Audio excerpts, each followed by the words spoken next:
Coming up on Nittany Game Week. It's a special couple of days in Hockey Valley. While the women lock up another berth in the conference championship game, the men play whack-a-gopher and pull off another upset against one of the top-ranked teams in the nation. Hopefully everybody can see that we know what we're doing. You know, we're not here just to get through competitions, we're here to win. In order to be the best, sometimes you have to beat the best. How the men's gymnastics team is able to vault past the 5-time defending champs from Stanford. You know, that number has a great amount of passion. I think you can't wear that 11 if you don't really love football.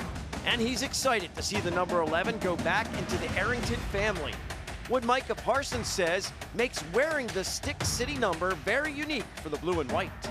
It's time for Nittany Game Week.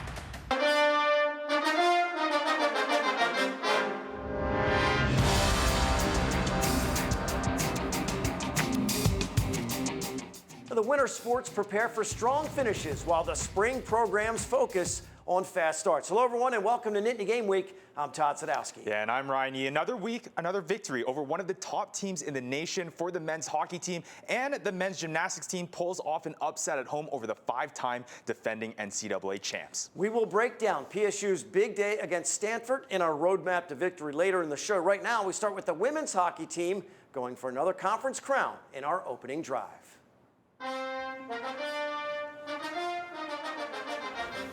Penn State goes for their third consecutive Atlantic Hockey Association title at home Saturday afternoon against Mercyhurst. They advance to the championship after sweeping their best-of-3 series in Hockey Valley against RIT. After winning Game 1 3-2, they head into Game 2 against the Tigers, poised to make a statement, and a statement they did make. Halfway through the first, puck by net, Maddie Christian drops it to the point, shot fired by Taya McDonald, traffic in front, and what comes around goes around. Christian finds the loose puck and bangs it home, her 20th of the season. The Nittany Lions are up 1, and the scoring doesn't stop there. Just 5 minutes later, if it ain't broke, don't fix it. Another play to the point, this time Leah Stecker, shot on net, tipped in front by freshman McKenna Walsh, her 4th this year. Love to see the young guns contributing. Penn State with the 2-0 lead, and they went on to win it 4-0. Katie Disa, 9th shutout of the year, facing just 11 shots but 11 big ones, including a breakaway stopper, one of the many top performances from their stars who are rolling into the championship. I do have a little bit of practice growing up. I was always on a pretty good team, so games like this weren't uncommon, but it's definitely different. The skill level's a lot better in college, so I just try to play little mental games, make sure I'm engaged. You'll see me skating around a lot, just to keep my feet moving and keep my body warm. I mean, we need everyone, but we need our absolute best players to be their best to win, no question. Whether it's Katie, Tessa, Bree Brooks, the defense, they need to all be studs. And as Coach said, on top of Disa, star players showing out these playoffs. Tessa Janicki, 4 goals in the 2 games against RIT. Maddie Christian with 2 herself. So it all comes down to this for the Nittany Lions, a chance for a 3rd consecutive AHA Conference Championship, and they host the title game on home ice in Hockey Valley. Puck drops at 2 p.m. on Saturday afternoon. They are 3-1 this season against Mercyhurst, winning the first 3 head-to-head matchups before falling on Senior Day 3-2 at home on February 8th. No travel for the ladies. They're at home in Hockey Valley. The men are on the road in Ann Arbor this weekend for a best-of-3 Big Ten quarterfinal series against Michigan. They face the Wolverines after a blistering finish to their regular season.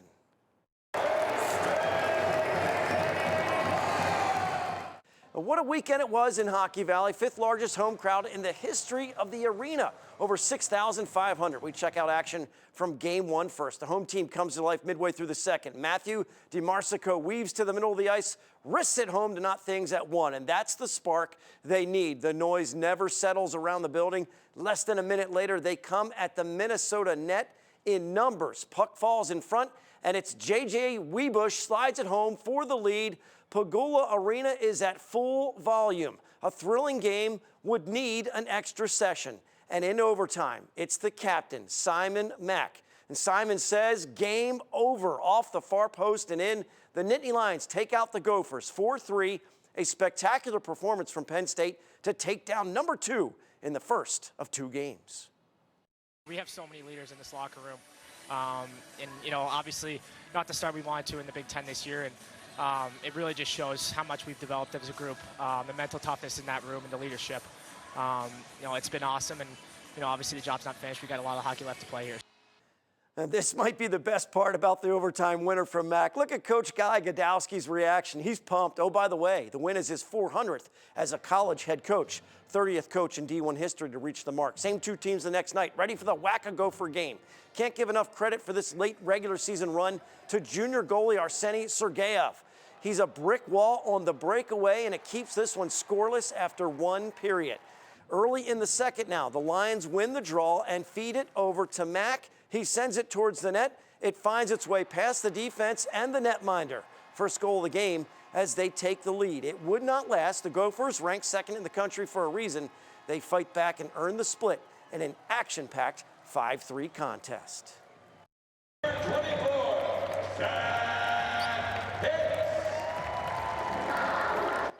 And we get a last look at this year's men's basketball team in the BJC. Coach Mike Rhodes and the rest of the guys celebrate their 5 senior leaders: Zach Hicks, Ace Baldwin Jr., Nick Kern Jr., Puff Johnson, and DeMarco Dunn. They spend a lot of time together on the court and on the road. This year's team is coming to a premature end for their season. Always a special moment to play one final game on the home floor. It's a cohesive group. Some struggles late in games that derail the season. The matchup with Maryland, a prime example. You saw Yannick Conan Niederhauser with an intimidating rejection. They were within one early, but Penn State proves once again they can hang with the best in the league, but usually fall short in the end, losing by 4. They're 15-15 overall, only 5-14 in the Big Ten. They finished the regular season at Wisconsin Saturday afternoon. Now heading over to the mats, the #1 ranked wrestling team in the country resides in Happy Valley. They're on the road at Northwestern for the Big Ten Championships this weekend. They've already wrapped up the regular season dual crown with a 15-0 record. They now go for their 3rd straight Big Ten tournament title with 10 wrestlers ranked. 5 of them are #1 seeds. Next best is Iowa with 2 guys earning top seeds. Here's the list for the Nittany Lions. At 141 pounds is senior Bo Bartlett. He's undefeated through 18 bouts this season. At 149, Shane Van Ness gets the top spot. The sophomore is 17-1 on the year. Move to 165. It's sophomore Mitchell Messenbrink. He's 19-0 this season, 27-0 all time against the Big Ten, and is a returning tournament champion. Next is junior Levi Haynes from Big River, PA. He's at the top of the list at 174 pounds. Levi has just 1 setback this year with 17-1 mark. He's 35-0 against Big Ten opponents and a 2-time Big Ten champ. The 5th and final #1 seed is, of course, 5th-year graduate student wrestler Carter Starochi. His amazing career includes 2 Big Ten titles and 4 national championships. A big upset for Penn State Gymnastics as the #7 Nittany Lions topple Gymnastics powerhouse and defending Natty champs, the #2 ranked Stanford Cardinal. This week's roadmap to victory is all about the Penn State men's gymnastics team coming up on Nittany Game Week. Roadmap to Victory is sponsored by the R&R family of companies.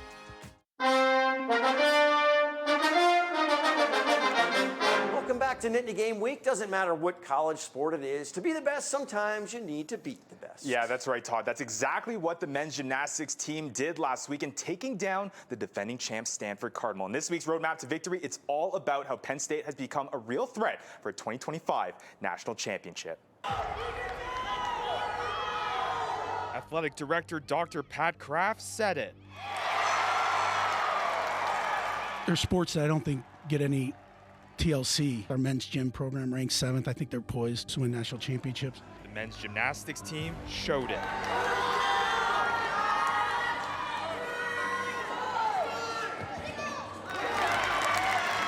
The Penn State Nittany Lions take down gymnastics juggernaut, the Stanford Cardinal.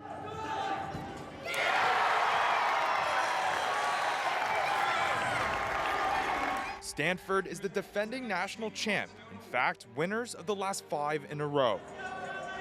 A tall task for Penn State. I mean, they've won NCAAs for the past, I don't even know, 5 years, so a little shocking, but our guys have been looking good. I was kind of nervous this time, but honestly, right when I jumped up, I felt pretty light and kind of just muscle memory, honestly. Fundamentals that led to confidence to take the challenge head on.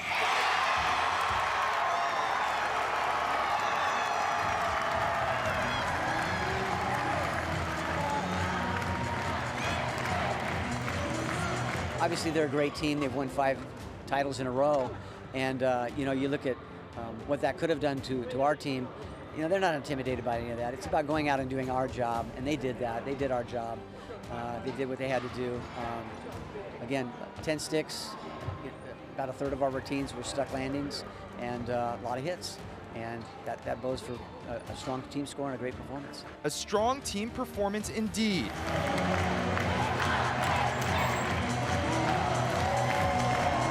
Despite winning only 2 of the 6 event titles against the Cardinal, a strong overall Nittany Lions performance pushed the team to a nearly 7-point victory. For Coach Jepson, the upset is a culmination of hard work and consistency. The guys have been working hard, and they prepared well for this meet. I think that the hard work's paying off. We still need to get healthier, but I'm thrilled with the fact that we've gone 3 meets and only missed 4 routines. So our consistency is way up, which is huge at this point. With a little bit of underdog mentality. Maybe on social media, people sleep on us a little bit. So I hope this kind of shows that, these guys are ranked number 2. So hopefully everybody can see that we know what we're doing. We're not here just to get through competitions. We're here to win. And Penn State finishes with a score of 321.35.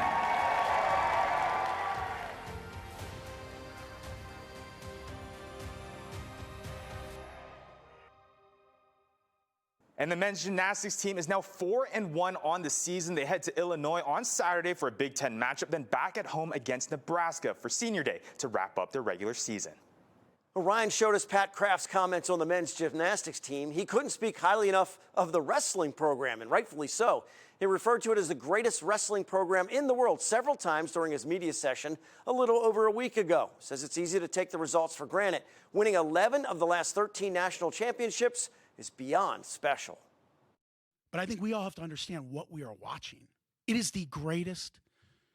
It's not even a dynasty. It's better than what anyone has done in college sports, and maybe in all sports, because the Big Ten is loaded. And we're going to continue to do that as long as we can. And he's just one of those people that thinks at a different level in all the right ways. Well, head coach Cale Sanderson took over the program for the 2009-10 season. They've locked in for 11 national titles since that time. Just incredible. And they're doing it all with less than 10 scholarships. Dr. Kraft said that number will definitely increase as the revenue sharing system is implemented. Imagine the program getting even better. Not what the rest of the Big Ten wants to hear. The NCAA Wrestling Championships are in Philadelphia in a few weeks, Thursday, March 20th through Saturday, March 22nd. Still to come, he's one of the new coaches on the Nittany Lions roster. We talk with Mike Gambino and find out what he values most in his players and how he's building a winning baseball program at PSU. Stay with us for more Nittany Game Week. Impact Interview is sponsored by the Pocono Mountains, where small-town charm meets big adventures. Book your trip today by visiting PoconoMountains.com. Welcome back to Nittany Game Week. Perhaps no game embraces statistics and analytics quite like baseball. Now, these are very important numbers for Penn State's home opener earlier this week. 4,049 fans, 5,960 hot dogs. Dollar Dog Night, once again a huge success. Even better, PSU enters Big Ten play with a 9-1 record and an 8-game winning streak. Our Impact interview is with second-year head coach Mike Gambino to discuss how he will build on an excellent first year. Strike 3 called. Renner closes it out, and Penn State wins an 8th straight and moves to 9-1 on the year. Momentum only takes you so far, right, as the next day starting pitcher. But what does momentum from a good season bring for you, all the offseason, all the different things? What did last year kind of lead itself when it comes to this year in kind of a bigger scale, Coach, when it comes to the program?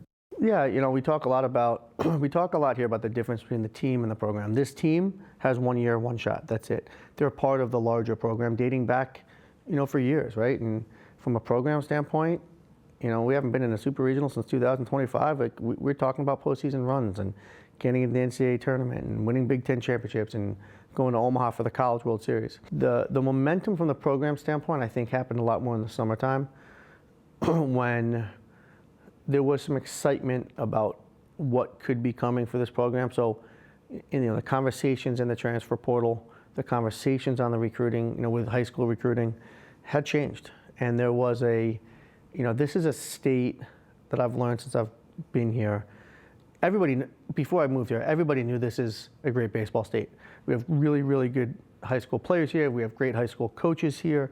And everybody knows that this state loves Penn State, loves this university, and loves this department.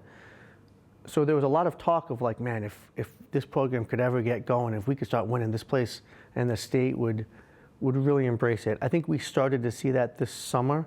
I was blown away by it in a good way. We saw it in the transfer portal, we saw it in high school recruiting, and then now we're seeing it a lot with the engagement with the program, the texts we're getting from high school coaches around the state, the support we're getting from alumni, and now it's for us to kind of continue to make people proud. And for you to put it in front of people, coming to Harrisburg. You mentioned we were talking off camera. Those are the types of things that get it in front of some different eyeballs potentially. Yeah, we're excited. We spoke to the group from Harrisburg this summer, and Pat Kraft, our athletic director, Vinny James, our deputy, who's our baseball administrator. Even last year, we're talking about when Penn State teams go around the state, they do really draw well, right? You see, anytime wrestling's down in Philly or in New York City for that matter, when hockey and basketball down in Philly, Penn State fans come out, right? And so we sort of had this idea. We talked to people in Harrisburg, and the group there sort of right away said, we'll sell this thing out in a heartbeat. And that got me excited. I think it's something that we could see ourselves doing in different parts of the state down the road. Our guys are really excited about it. And from the response we've gotten for some people around Harrisburg, we feel like there's some pretty good excitement there too. You mentioned the off-the-field stuff, that kind of leadership, especially in a game like baseball where so many of the little details matter. How does that stuff translate when you have good leadership into potential wins? Because it's a grind mentally, day in and day out, and the more that you can be into it, the more you're going to see positive results, I assume, out on the field. 100%. And your question feeds off of a lot of sort of what I believe and what we believe in this program. If we do a good job as coaches, then they're not going to need us on the field, right? That's the goal, right? The goal of a teacher is to make themselves obsolete.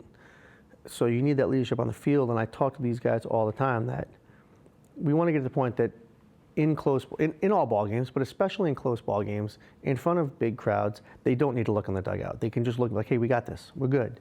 And there was a couple times, they're still learning that this weekend, right? So, close ball game against Stetson, close ball game against UConn. They're still a little checking in, and our job is to talk them through that. But Cole is starting to get to that point where he can be one of the guys in the field. Paxton Kling in center field. We have some returners, Joe Jakonski and Bryce Molinaro, who are very comfortable playing in close ball games, in championship environments. But for them to know and understand that, yeah, you got it, boys, go get them, is really, really important in our program. Thanks to Coach for his time. We appreciate the sit down, and we'll be keeping a close watch on the Nittany Lions this spring. Make sure you go to NittanyGameWeek.com for all of our Impact interviews, along with our web exclusive content like our depth chart and pride picks.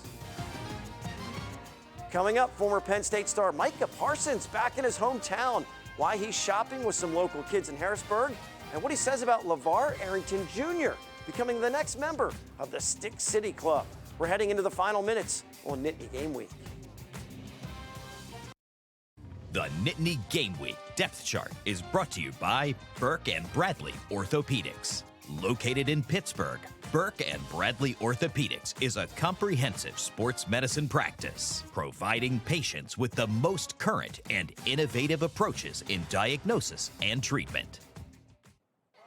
The former Penn State standout and current Dallas Cowboys star Micah Parsons was back in his hometown of Harrisburg this week, giving back to his community. Parsons donated $10,000 to provide a special shopping spree for members of the local Boys and Girls Club at the brand new Academy Sports Store.